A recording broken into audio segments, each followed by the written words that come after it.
श्रीगणेशाय नमः। उमा महेश्वर माहात्म्यम् उमा भगवती येयम् ब्रह्म विद्येति कीर्तिता रूप यौवन संपन्ना वधूर्भूत्वात्र सा स्थिता नाना जाते वधूनां हे बिम्बभूता महेश्वरी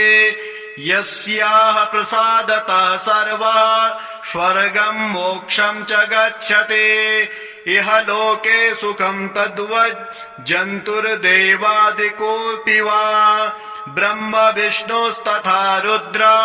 शक्राद्याः सर्वदेवता कटाक्षपाततो यस्या भवन्ति न भवन्ति च पिनानतस्तनी प्रौढा जघना चाकृसोदरे चन्द्राननामीन नेत्रा केशभ्रमरमण्डिता सर्वांग सुन्दरी देवी धैर्यपुञ्ज विनाशिनी काञ्ची गुणेन चित्रेण वलयाङ्गदनूपुरेः हरिमुक्तादि सञ्जातैः कण्ठाद्याभरणैरपि मुकुटेनापि चित्रेण कुण्डलाद्यै सहस्रशः विराजिता ह्यनूपम्या रूपा भूषणभूषणा जननी सर्वजगतो द्वष्टवर्षा चिरन्तनी तया समेतं पुरुषं तत्पतिं तद्गुणाधिकं ब्रह्मादीनां प्रभूनाना सर्वभूषणभूषितां दिव्यचर्मावृतं सस्वा दथवापि दिगम्बरं भस्मोद्धूलित सर्वाङ्गं ब्रह्ममूर्घो घमालिनं तथैव चन्द्रखण्डेन विराजित जटातटं गंगाधरं स्मरे मुखं गोचीरधवलोज्ज्वलं कन्दर्पकोटिसदृशं सूर्यकोटिसमप्रभं सृष्टिस्थित्यन्तकारणं सृष्टिस्थित्यन्तवर्जितं पूर्णेन्दुवेदेनाम्भोजं सूर्यसोमाग्निवर्चसं सर्वाङ्गं सुन्दरं कम्बु ग्रीवं चाति मनोहरम् आजानुबाहुपुरुषं नागयज्ञोपवेतनम् पद्मासनसमासीनं नासाग्रन्यस्तलोचनं वामरूपं महादेवं गुरूणां प्रथमं गुरुं स्वयज्योतिस्वरूपं तमानन्दात्ममानमद्वयं यतो हिरण्यगर्भोऽयं विराजो जनकः पुमान् जाता समस्तदेवानां मन्ये सा च नियामकः नीलकण्ठमुमं देवं विश्वे सम्पापनासनं हृदये पद्मे तथा सूर्ये वह्नौ च चन्द्रमण्डले कैलासादिगिरौ वापि चिन्तयेद्धोगमाश्रितः एवं चिन्तयतस्तस्य योगिनो मानसं स्थितं यदा जातं तदा सर्व प्रपञ्चरहितं शिवं प्रपञ्चकरणं देवं वाङ्मनस्सगोचरं प्रयाति स्वात्मना योगे पुरुषं दिव्यमद्भुतं तमसः स्वात्ममोहस्य परं तेन विवर्जितं साक्षिणं सर्वबुद्धीनां बुद्ध्यादि परिवर्जितं उमा सहायो भगवान् सगुणः परिकीर्तितः निर्गुणश्च स एवायं यतो यन्योऽस्ति काश्चन ब्रह्मा विष्णुस्तथा रुद्रः शक्रो देवसमन्वितम् अग्ने सूर्यस्तथाकाशः काला सृष्ट्यादिकारणम् एकादशेन्द्रियाण्यन्तः कारणं च चतुर्विधम् प्राणा पञ्चमहाभूता पञ्चकेन समन्विताः दिशश्च प्रदिशस्तद्वदुपरिष्टदधोऽपि च स्वेदजादीनि भूतानि ब्रह्माण्डं च विराङ्वपुः विराण्ड हिरण्यगर्भश्च जीव ईश्वर एव च माया तत्कार्यमखिलम् वर्तते सदसच्च यत् यच्च भूतम् यच्च भव्यम् तत्सर्वम् स महेश्वरः। ध्याये नित्यम् महेशम् रजतगिरिनिभम् चारुचन्द्रावतंसम् रत्नाकल्पोज्ज्वलाङ्गम् परशुमृगिवराभीतिहस्तम् प्रसन्नम् पद्मासीनम् समन्तात् स्तुतमगणैर्व्याघ्रकृत्तिम् वशानम् विश्वान्यम् विश्वबीजम्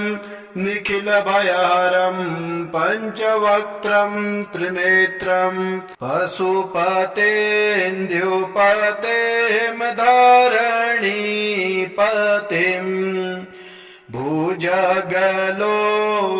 भुजगलोकपतेम् च सतेपतिम् प्राणात भक्तजनार्तिहरम् परम् भजत रे मनुजा गिरिजापतिम् न जनको जननी न च सोदरो न तनयो न च भूरिबलम् कुलम् आवति कोऽपि न कालवशं गतम् भजत रे मनुजा गिरिजापतिम् मूरजडिण्डमवाद्य विलक्षणम्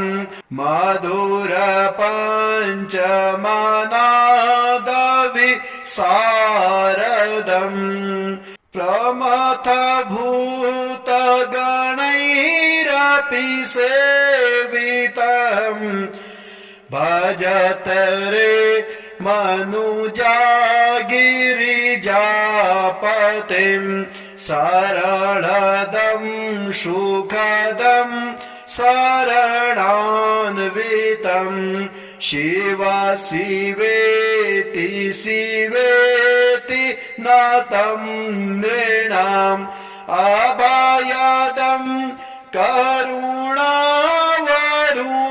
करुणावरुणालयम् भजत रे मनुजा गिरिजापतिम् नरशिरो रचितम् मणिकुण्डलम् भुजगहारमुदम् वृषभध्वजम् चितिरजो धवलीकृतविग्रहम् भजत रे मनुजा गिरिजापतिम्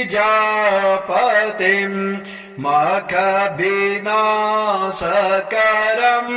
शशिशेखरम् सततमधुवर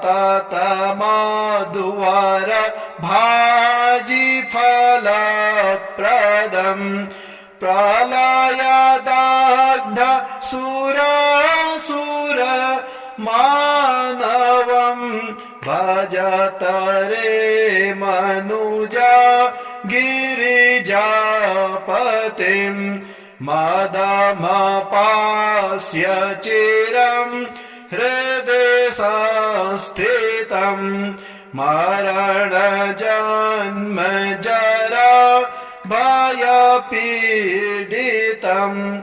जगदुदीक्ष्य समीपभयाकुलम् भजत रे मनुजा गिरिजापतिम्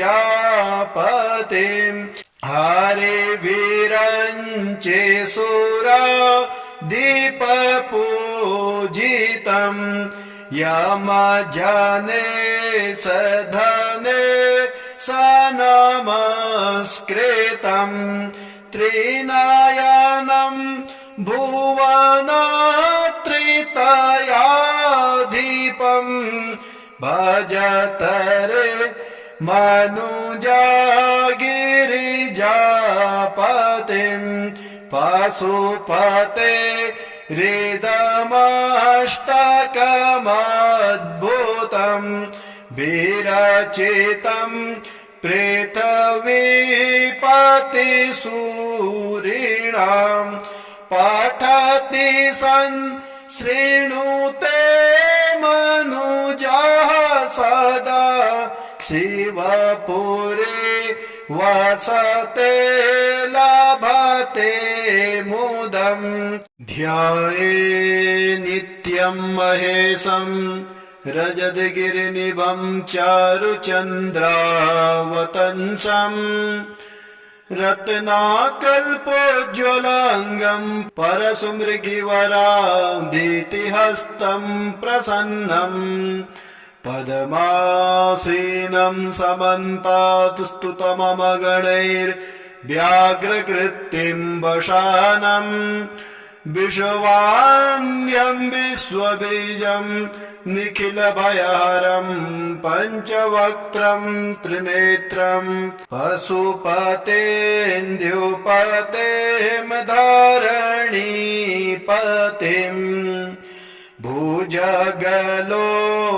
भुजगलोकपतें च सतीपतिम् प्राणात भक्तजनार्तिहरं परम् भजत रे मनुजा गिरिजापतिम् न जनको जननी न च सोदरो न तनयो न च भूरिबलम् कुलम् आवति कोऽपि न कालवशं गतम् भजत रे मनुजा गिरिजापतिम्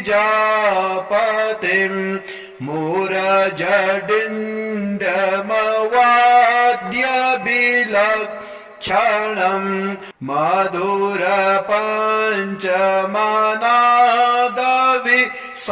मधुरपञ्चमनादविशारदम् प्रमथभूतगणैरपि सेवितम् भजत रे मनुजा गिरिजापतिम् शरणदं सुखदं शरणान्वितं शिव शिवेति शिवेति नतं नृणाम् अभयदं करुणावरुणालयम् भजत रे मनुजा गिरिजापतिम् नरशिरो रचितं मणिकुण्डलम् भुजगहारमुदं वृषभध्वजम् चितिरजो धवलीकृतविग्रहम् भजत रे मनुजा गिरिजापतिम् मखविनाशकरम् शशिशेखरम् सततमधुवर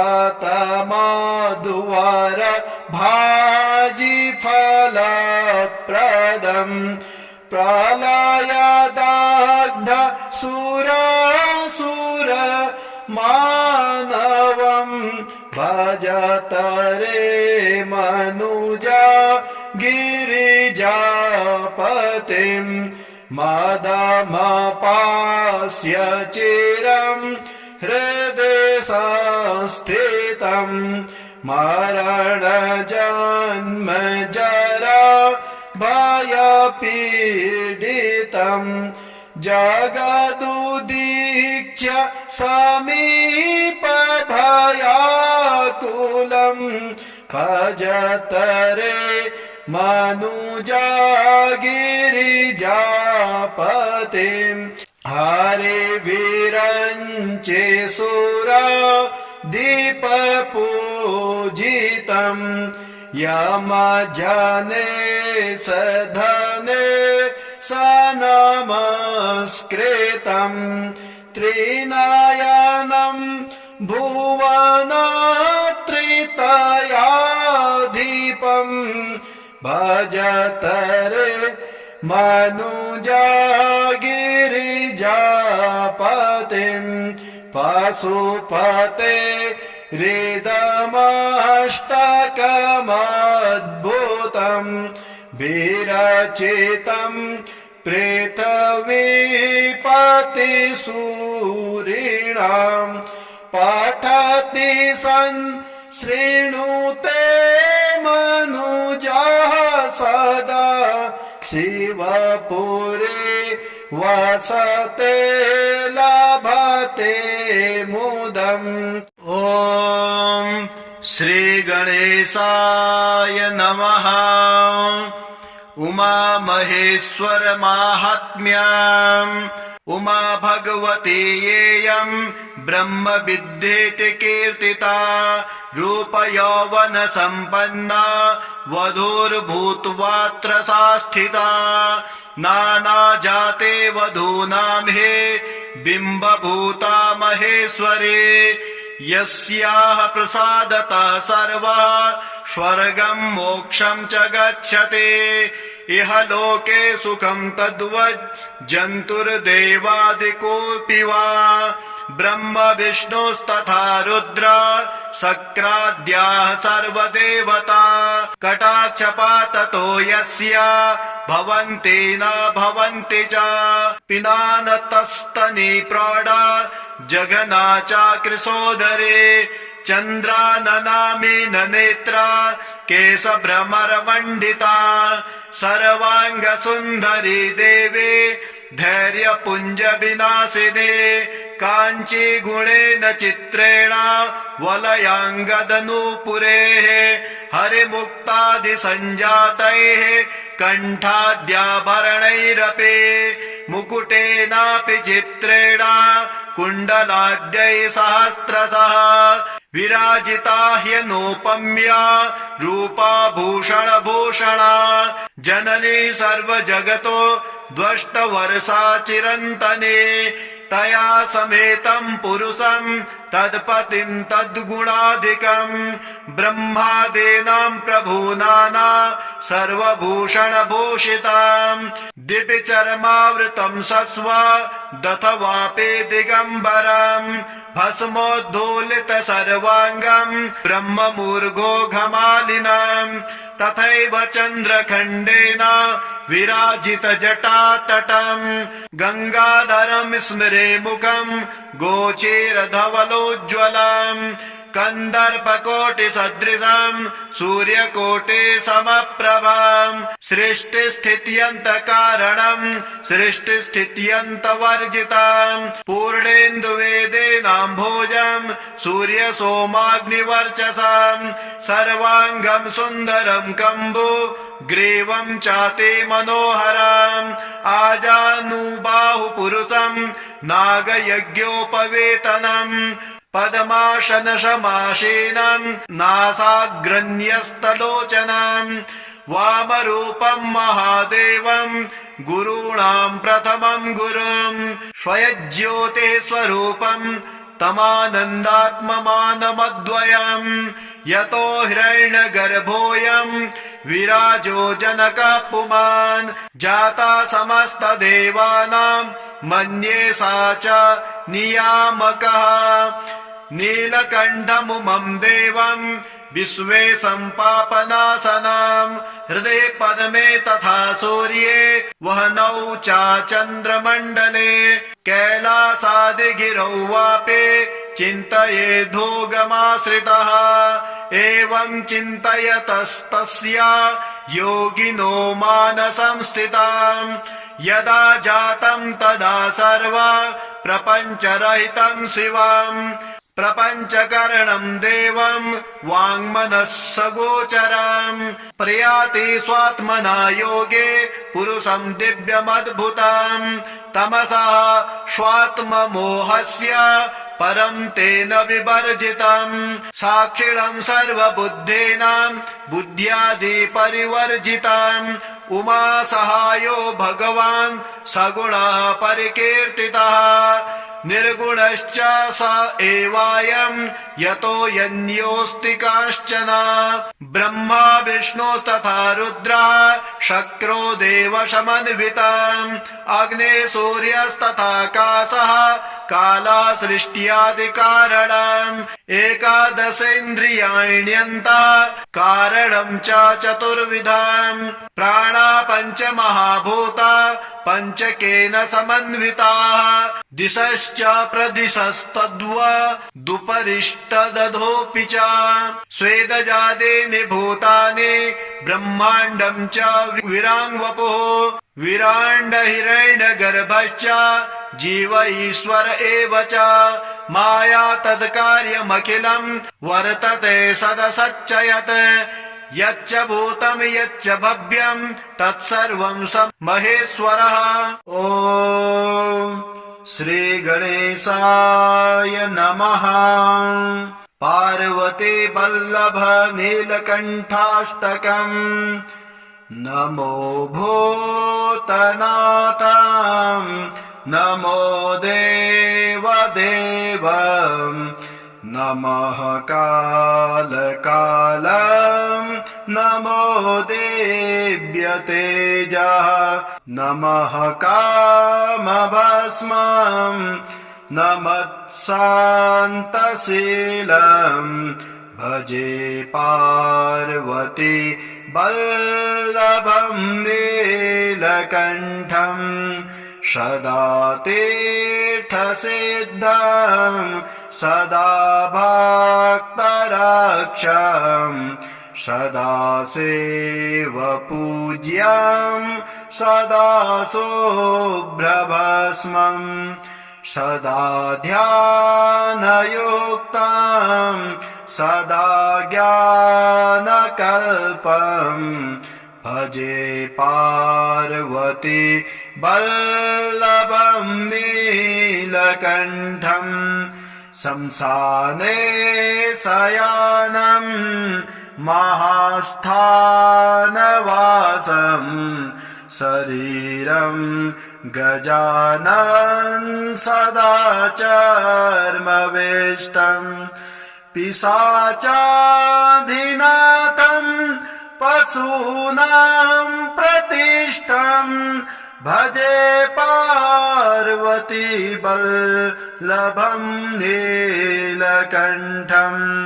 फणिनागकण्ठे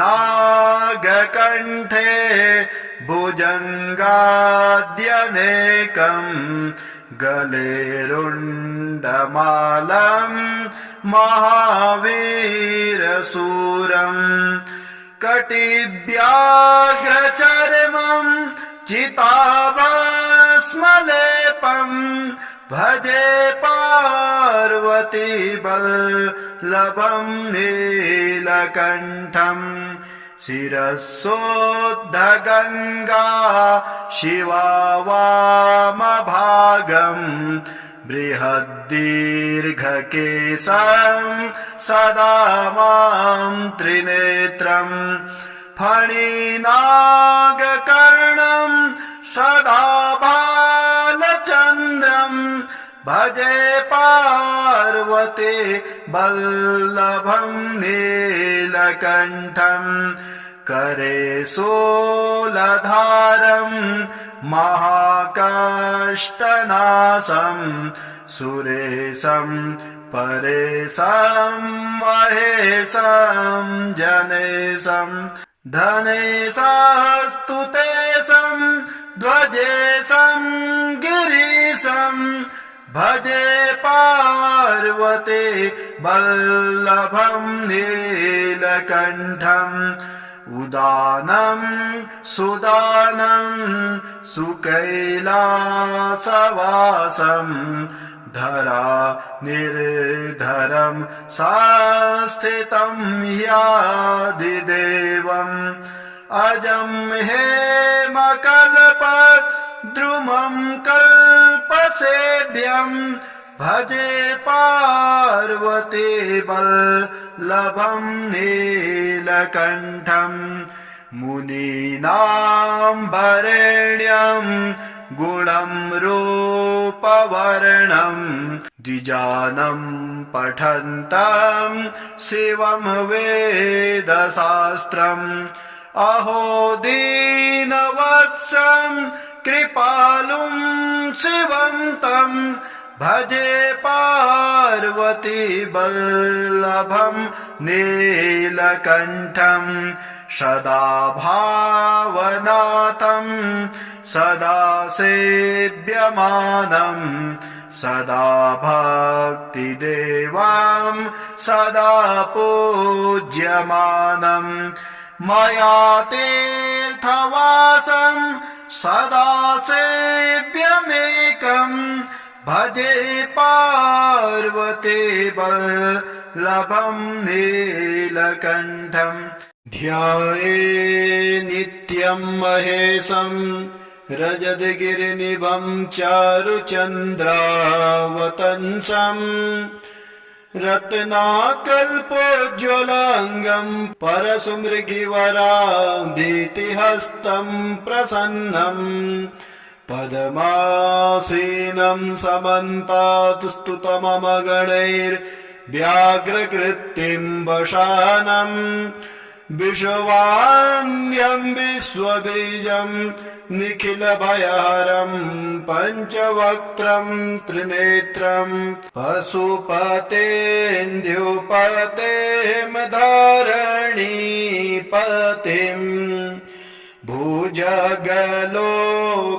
भुजगलोकपतें च सतीपतिं प्राणात भक्तजनार्तिहरं परं भजत रे मनुजा गिरिजापतिं न जनको जननी न च सोदरो न तनयो न च भूरिबलं कुलम् आवति कोऽपि न कालवशं गतं भजत रे मनुजा गिरिजापतिं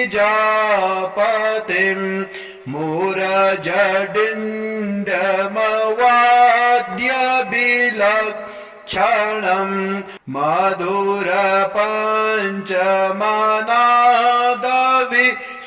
मधुरपञ्चमनादविशारदं प्रमथभूतगणैरपि सेवितं भजत रे मनुजा गिरिजापतिं शरणदं सुखदं शरणान्वितं शिव शिवेति शिवेति नतं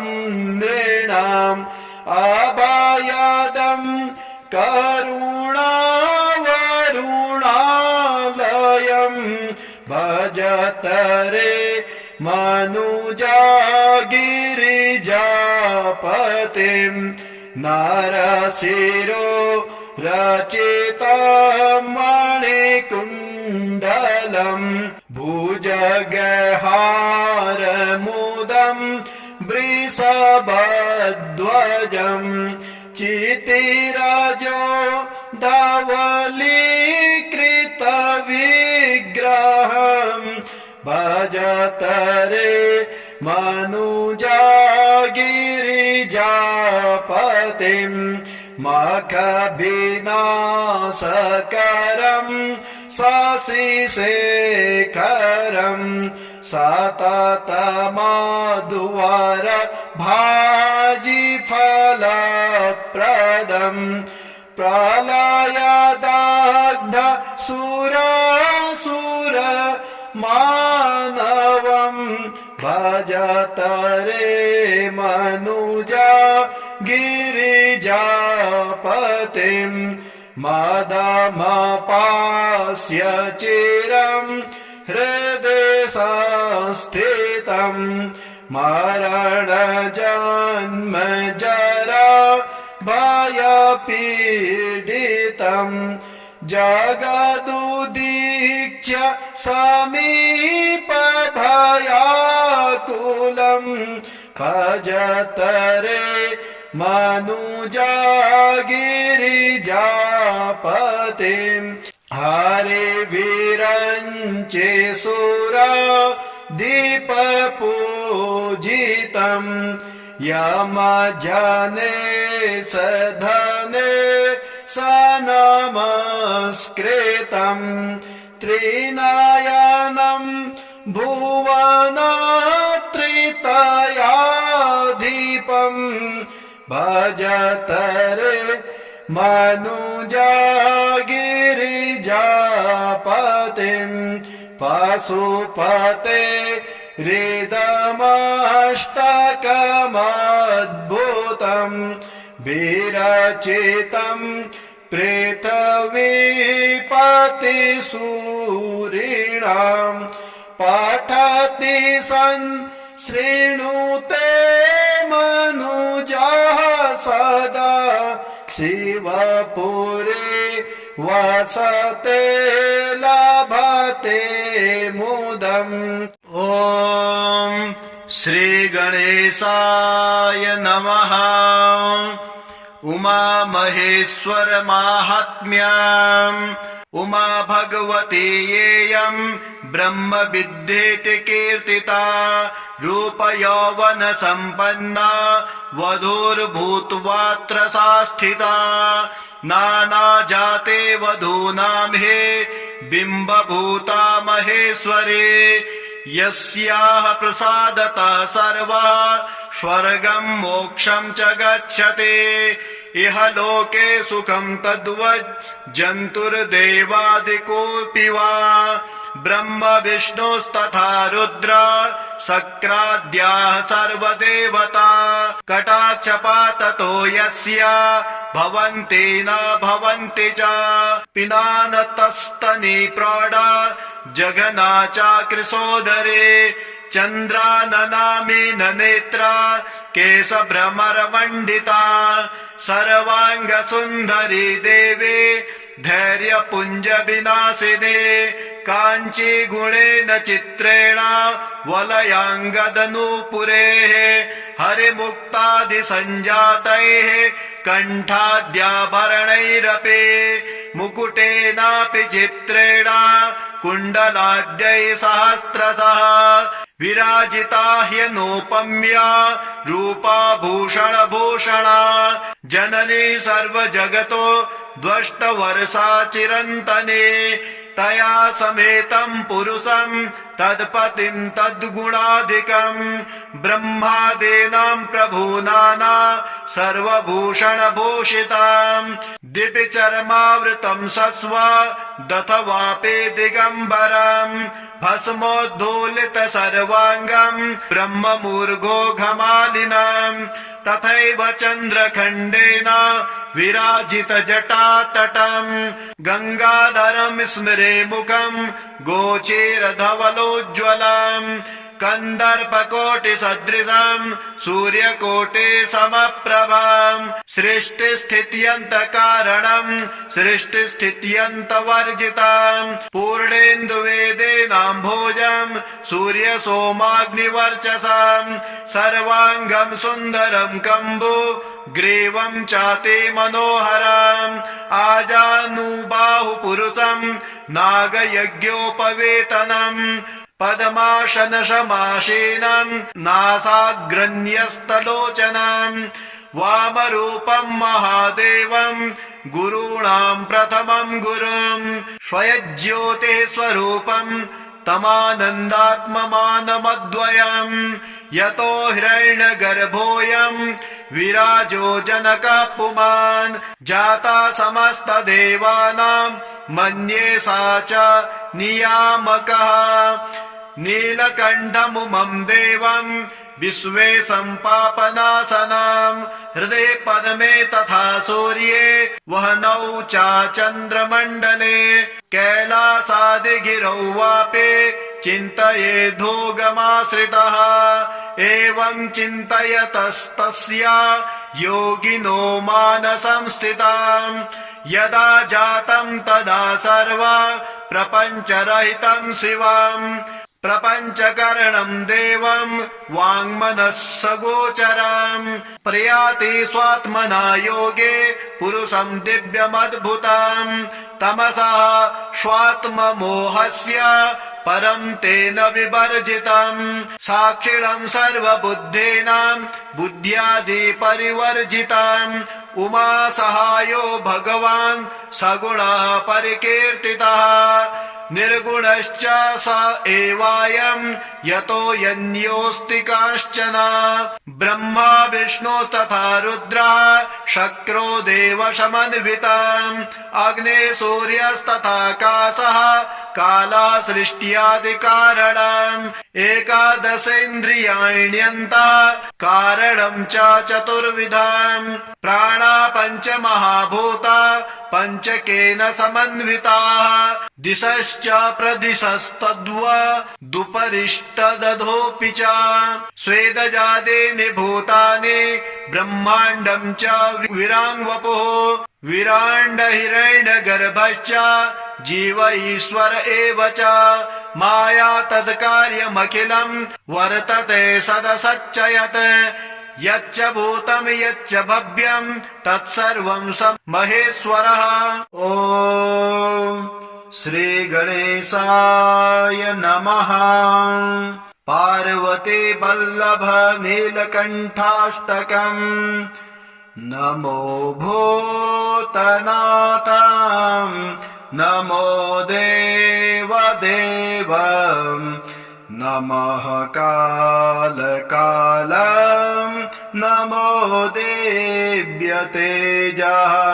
नमः कामभस्मं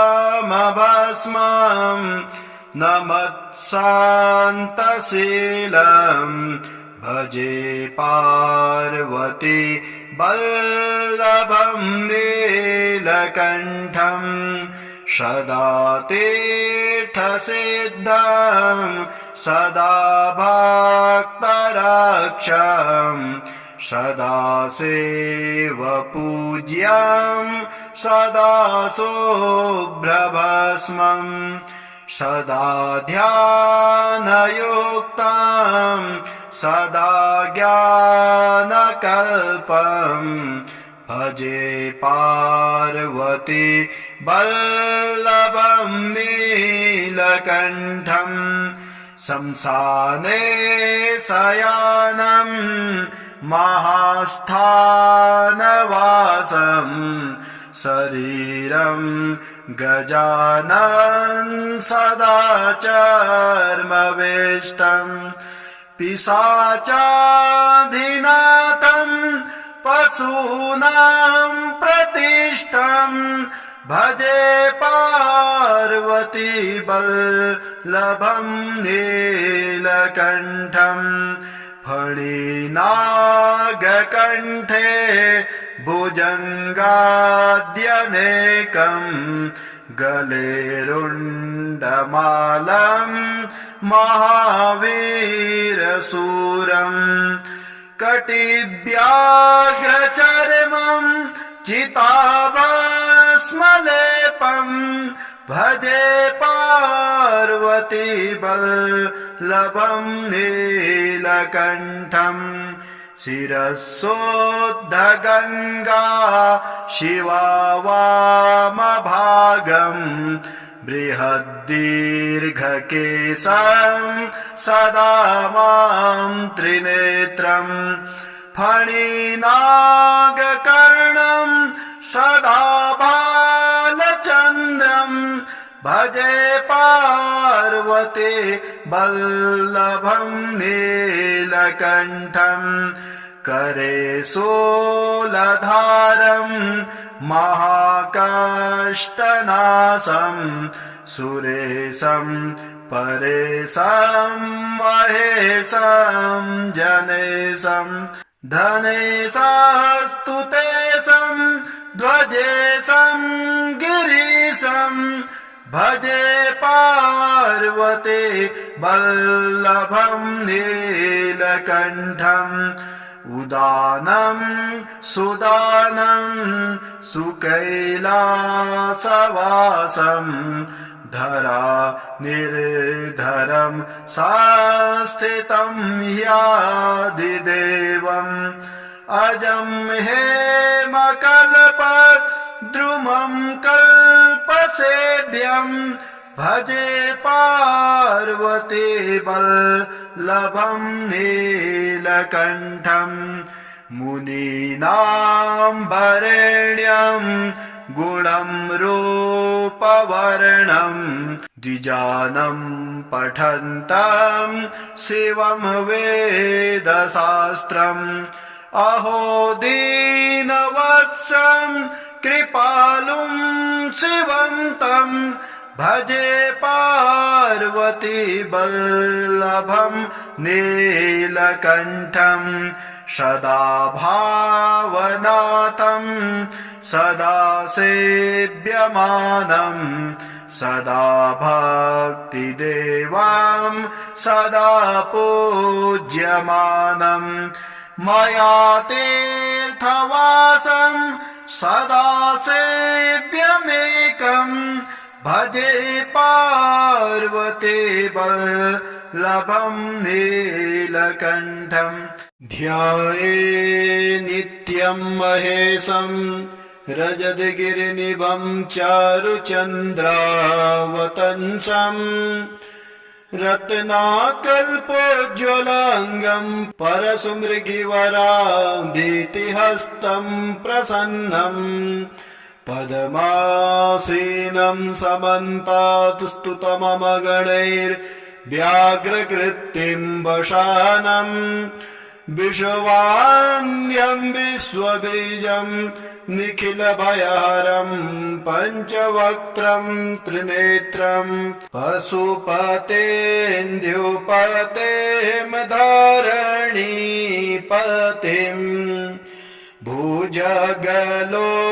भुजगलोकपतें च सतीपतिं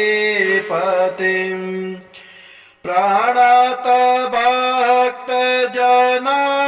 भक्तजनार्तिहरं परं भजत रे मनुजा गिरिजापतिं न जनको जननी न च सोदरो न तनयो न च भूरिबलं कुलम् आवति कोऽपि न कालवशं गतं भजत रे मनुजा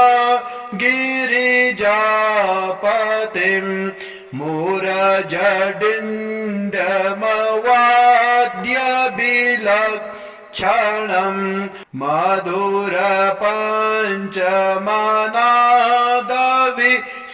मधुरपञ्चमनादविशारदम्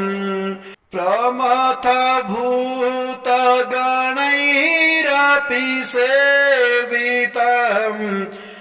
भजत रे मनुजा गिरिजापतिं शरणदं सुखदं शरणान्वितं शिव शिवेति शिवेति नतं नृणाम् अभयदं करुणावरुणालयं भजत रे मनुजा गिरिजापतिं नरशिरो रचितं मणिकुण्डलं भुजगहारमुदं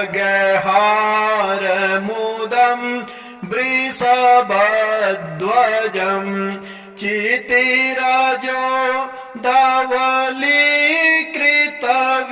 धवलीकृतविग्रहं भजतरे मनुजा गिरिजापतिम् मखविनाशकरम् शशिशेखरम् सततमधुवर भाजिफलप्रदम् प्रलयदग्ध सुरासुर मानवम् भजतरे मनुजा गिरिजापतिम् मदमपास्य चिरम् हृदि संस्थितम् मरणजन्म जरा भयपीडितम् जगदुदीक्ष्य समीपभयाकुलम् भजतरे मनुजा गिरिजापतिम् हरिवीरञ्चे सुरा दीपपूजितम् यमजने सधने सनमस्कृतम् त्रिनयनम् भुवनत्रितयाधिपम् भजतरे मनुजा गिरिजापतिम् पशुपते हृदमष्टकमद्भुतम् विरचितम् पृथिवीपतिसूरिणाम् पठति सन् शृणुते मनुजः सदा शिवपुरे वसते लभते मुदम्।